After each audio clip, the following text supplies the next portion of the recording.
Hello, മം spicy കിച്ചണിലേക്ക് എല്ലാവർക്കും സ്വാഗതം. ഇന്ന് ഞാൻ നെല്ലിക്ക അച്ചാറാണ് കേട്ടോ ഉണ്ടാക്കുന്നത്. അപ്പോൾ 1 കിലോ നെല്ലിക്ക എടുത്തിട്ടുണ്ട്. നന്നായി കഴുകി ഇതുപോലെ ഇങ്ങനെ അല്ലിയായിട്ട് ഇങ്ങനെ അടർത്തി എടുത്തിട്ടുണ്ട് കേട്ടോ. ഇത് നമുക്ക് വേവിച്ചിട്ട് വേണമെങ്കിലും ഇതുപോലെ ഇടാം. ഞാനിവിടെ വേവിച്ചിട്ടില്ല, ഇങ്ങനെ പച്ചക്ക് തന്നെയാണ് എടുത്തിട്ടുള്ളത് കേട്ടോ. അപ്പോൾ നമുക്ക് അത് ഉണ്ടാക്കാൻ തുടങ്ങാം. അതിന് വേണ്ടിയിട്ടൊരു ചീനച്ചട്ടി അടുപ്പത്ത് വെച്ചിട്ടുണ്ട്. അതിലേക്ക് നല്ലെണ്ണയാണ് കേട്ടോ ഒഴിച്ചു കൊടുക്കേണ്ടത്. ഒരു 5-6 ടേബിൾ സ്പൂണോളം നമ്മൾ എണ്ണ ഒഴിച്ചു കൊടുത്തിട്ടുണ്ട്.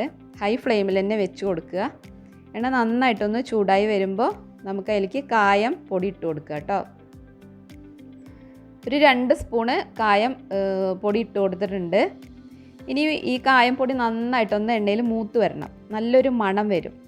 അതുവരെ നമ്മളിതൊന്ന് ഇളക്കി കൊടുക്കുക. ഹൈ ഫ്ലെയിമിൽ തന്നെ വെച്ചാൽ മതി. നന്നായിട്ടൊന്ന് ഇളക്കി കൊടുക്കുക കേട്ടോ.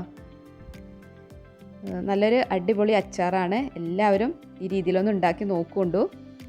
അപ്പോൾ ദാ നമ്മുടെ കായം നന്നായിട്ട് മൂത്ത് വരാൻ തുടങ്ങിയിട്ടുണ്ട്, നല്ലൊരു ഫ്ലേവർ വരാൻ തുടങ്ങിയിട്ടുണ്ട്. ഇനി നമുക്ക് ഫ്ലെയിം ഓഫ് ചെയ്യാം കേട്ടോ. ഇനി എണ്ണ നന്നായിട്ടൊന്ന് തണുക്കണം. അതിന് ശേഷമാണ് ബാക്കിയുള്ള പരിപാടികളൊക്കെ നമ്മൾ ചെയ്യാറുള്ളൂ. അപ്പോൾ എണ്ണ നന്നായിട്ടൊന്ന് തണുത്ത് വരട്ടെ കേട്ടോ. അപ്പോൾ അതാ എണ്ണ നന്നായിട്ട് ചൂടാറി തണുത്ത് വന്നിട്ടുണ്ട്. ഇനി നമുക്കിതിലേക്ക് ബാക്കിയുള്ള സാധനങ്ങളും കൂടി ഇട്ട് കൊടുക്കുക. മുളക് പൊടി ഇട്ട് കൊടുക്കുക കേട്ടോ. എരിവിന് ആവശ്യമായ മുളക് പൊടി ഒരു 4 ടേബിൾ സ്പൂണോളം ഇടുന്നുണ്ട്. ഇത് കാശ്മീരി മുളകും എരിവുള്ള മുളകും കൂടി മിക്സ് ചെയ്ത പൊടിയാണ് കേട്ടോ. അപ്പോൾ നല്ലൊരു കളറും കിട്ടുമല്ലോ, എരിവും പാകത്തിന് ഉണ്ടാവുള്ളൂ. അപ്പോൾ എരിവ് നമ്മൾ നോക്കിയിട്ട് ഇട്ട് കൊടുക്കുക.